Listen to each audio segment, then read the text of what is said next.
are home. This is your safe space, the Success Uncensored TV show and podcast where you get to hear from real people who have real success.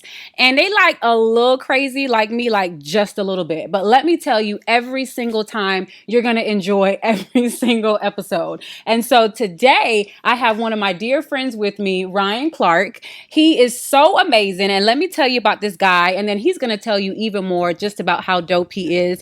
But my guy over here, see, he's already cutting up. They call him RC around the way. So RC, he's a former NFL player, played for the Steelers. And trust me, if you follow him on Instagram, you will immediately know the team that he played for. He does not hide it. He's also a former LSU grad. And this guy right here, he's a family man, husband, wife, beautiful children. I mean, my children, they're 8 and 10. He got grown kids. So I look to him for wisdom and guidance because I don't know what the heck I'm doing half the time. And if he can get his kids to go to college, I'm listening to what he's got to say. I'm just keeping them alive. That's my only job. That's it. That's it. That's the parent job, right? And he served 13 seasons in the NFL, Super Bowl ring. And even with all of this, this is a guy who really understands what it looks like to go through adversity, not just on the field, but even in real life, battling with sickle cell. And so without further ado, RC, how you doing, man?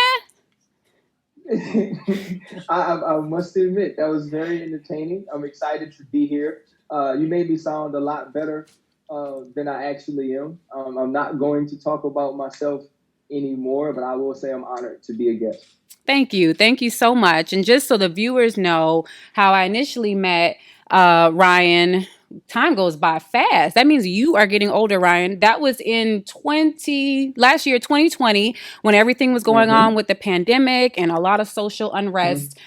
We got together to help out LSU athletes, you know, especially the young generation. They were extremely frustrated. They felt helpless. Like, what can we do to make a difference?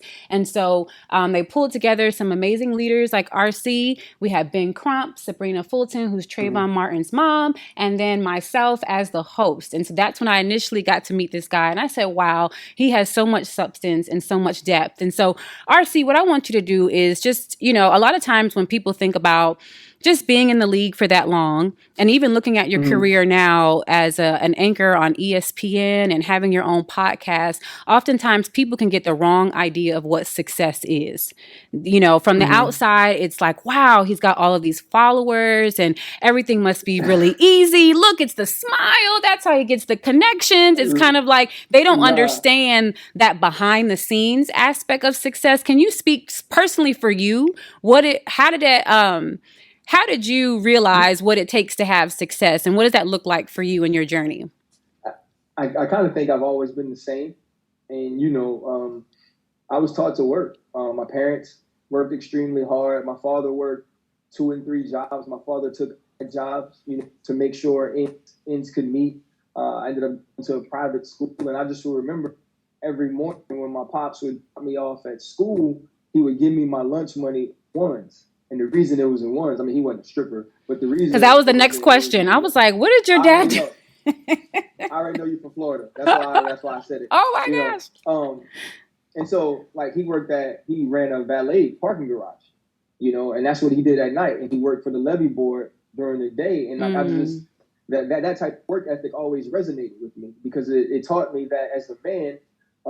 And then when you have a family, you don't get to make decisions based off your wants, based off of what feels good, based off of what's comfortable. Woo, so you preaching now. Where the collection played? Because that's the culture we live in right now. Everybody wants instant gratification and everyone wants to feel good. And if it don't feel good, they don't want to have anything to do with it.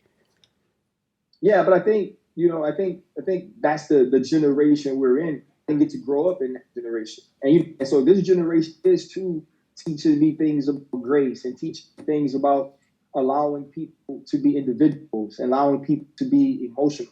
Because, you know, my mom taught me that whatever it was, you could pray it away.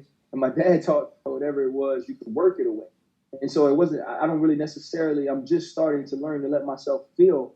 And, you know, like I don't feel like I'm successful in the sense of where this destination be. I feel like I'm working toward that. I feel like I'm continuing to progress. But I think when people start to feel like I made it, or when you start to feel like, like you are success, not necessarily successful, but when you feel like you are success, like I can preach to people and teach them and tell them. I think once you start to settle in that and you aren't continuing to grow, continuing to evolve, like that's when the bumps in the roads hit and you realize that you really ain't it. And so for me, it's always been about work, and I don't think that ever changes.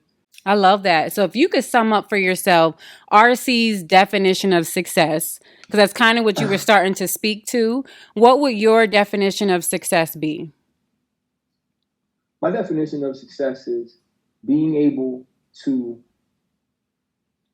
give the people you love the things that bring them peace.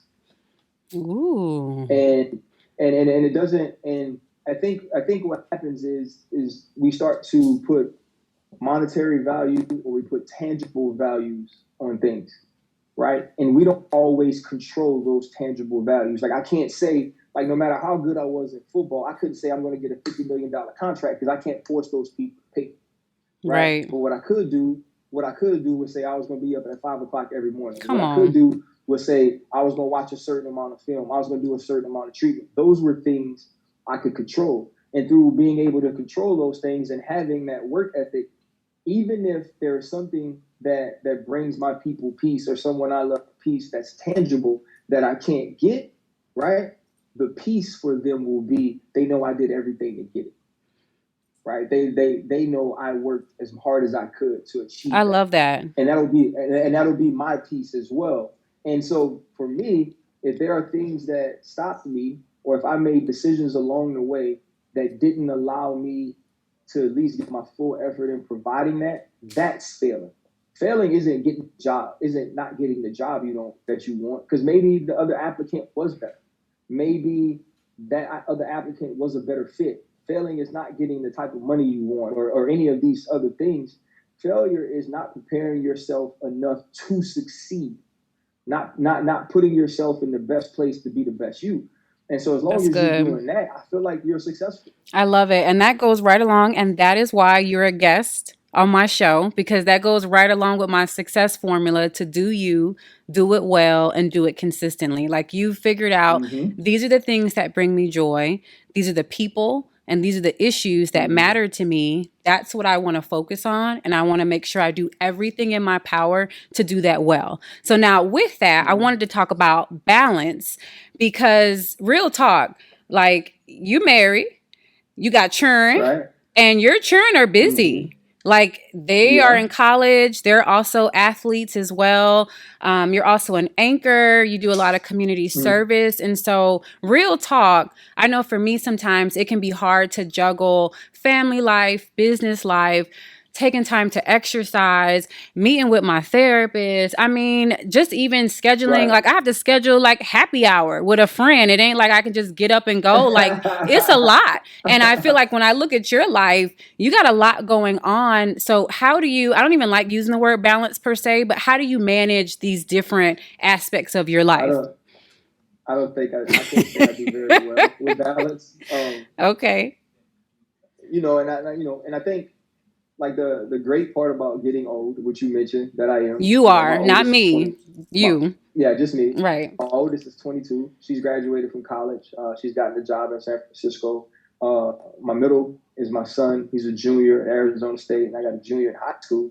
And so, like your time is going to be split between them. And I played football. Football isn't a job of balance, right? Football is a job where everybody balances around you. Mm. Because if you got work on Christmas, you got work on Okay, Christmas. so Football so don't have wait, time for that. I have to ask this. I just have to, because that was so good. So now you're retired. How did you shift from everyone working around your schedule to now? Is that still the same way? Is that still the same I don't. management style?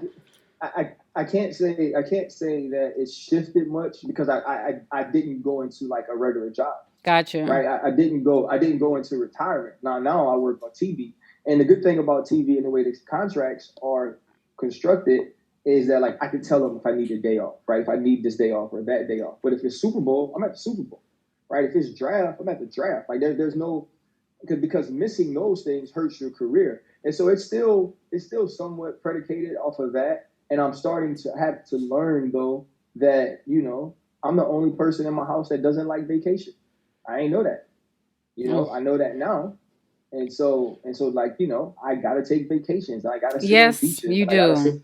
I gotta sit Yes. by pool. But the thing is, right? And so to me, the problem I have with balance is I'm such a worker and I'm so focused on work and not even in the general sense. It's like if I'm home during the day, I won't sit in the bed, right? Because I feel like sitting in the bed is lazy and it's just gonna make me want to sleep. And I'm an adult man. Why in the hell am I sleeping during the day? Like that's just the way I think. And so I'm still working on balance. And I think you need the people around you to point that balance out, Yes, right? exactly. Because a lot of times when we don't have balance, it's because the thing that we are prioritizing is the thing that we feel like is extremely important and can't be without us, right? And so like my work, I have to be able to do that, and if I don't do that work, if I'm not there, then it's not happening. And And I so I want to think that speak those are to important what things. you just said. Well, kind of summarizing it, some nuggets that I just got that were really powerful from what you shared was when you were talking about managing everything. It made me think about the support system. And it also made me think, you'll be proud of me. It made me think about football. Oh, shoot. Because I think about all the different players on a team. Like everybody has to know their role. One of the things that you shared that really resonated with me when you talked about how to manage football and even being on Mm-hmm. ESPN, you have to have the right support system. And so Yeah. it made you be so proud of me. It made me think about football. It was like when you're on a team, you have different positions. Hey, come on, give me my props now. You got to have different players and positions on the team, and everybody has to know their Right. role. You can't be a running back trying to be a quarterback. It's not going to work. Everybody has to This know is their true. position. If you the kicker, that's who you are. And so I feel like even in a family, like for me with my husband, he's successful in his own right, but his schedule is completely different than my schedule as a Mm-hmm. CEO. And so he does kind of have to, in a sense, work around my schedule, but it's just Mm-hmm. because we all players on a team and the positions Right. look different. They don't mean one is lesser or greater. They just Right. look different. And so it does take a certain special support system to have, which it sounds like you have. So to close it out, Ryan, my whole success formula is do you. Let's see if you remember. Do Right. you remember? It's like pop quiz Do at the end of you Success Uncensored. do you do it well? Do it consistently. Oh, okay. There we go. That's what I'm talking about. So for each one, do you is like being your authentic self, knowing your values, who you are, Okay. doing it well, which you spoke on, operating in excellence, that sick work ethic, doing it consistently, persevering, being resilient, doing whatever it takes Mm-hmm. to get to the finish line. So I want you to sum up for yourself when you think about do you, what does that look like for you? To do it well, what are some words that you can think of that describe you doing things well and doing it consistently? When you think about being resilient and making it to the finish line, what is something that you can say to speak on that? So, do you, what does that mean to you? Right. I mean, I think you said it's about authenticity. I believe that that's what it is. But I also believe it's more so about being true to yourself at all times. That's good. I've made some decisions that I don't think were necessarily always the best decision for a career and certain things, but they were the things I felt like I needed to do in order to be able to wake up and look at myself in the mirror and say, you are the man, or go to sleep at night and say, you are the man that you woke up as. You didn't let anything compromise that. And Ooh, so that's I it. think That's that part is good. that, That's good. yeah, I think that's important because sometimes we can lose ourselves in chasing what we want, right? And it says that what does it profit a man to gain the world yet lose Lose his his own soul? I feel soul. like that. Come on. So and that's something I don't want to do. And I think in doing it well, you constantly got to be on that rotation in your mind that am I doing everything I possibly can in order to achieve these goals, right? If if you say you want a certain thing, but you aren't making decisions based on wanting that thing, then you don't really want it, right? Like if I say my goal, let's think about training guys. If I say my goal is to be the best defensive back trainer in the world, and I'm not constantly evolving at that, I'm not constantly studying film and working to do that, talking to my players to see what they need, then I'm lying, That's it. right? I'm lying to myself. And then when you say do it consistently, it's like you you don't get to make up the definition of consistent, right? You either And doing it or you the not. Period. What's it? Period. Yeah. And so the bottom line about that is like people always want to put like a number on it. Like if I do it this many days, that's enough. No, consistency is whatever it takes. Doing it every time you got to. That's it. Period. That's it. And I think if people realize that, it makes it a little bit easier. Man, you just dropped major nuggets. You did that on the Success Uncensored podcast.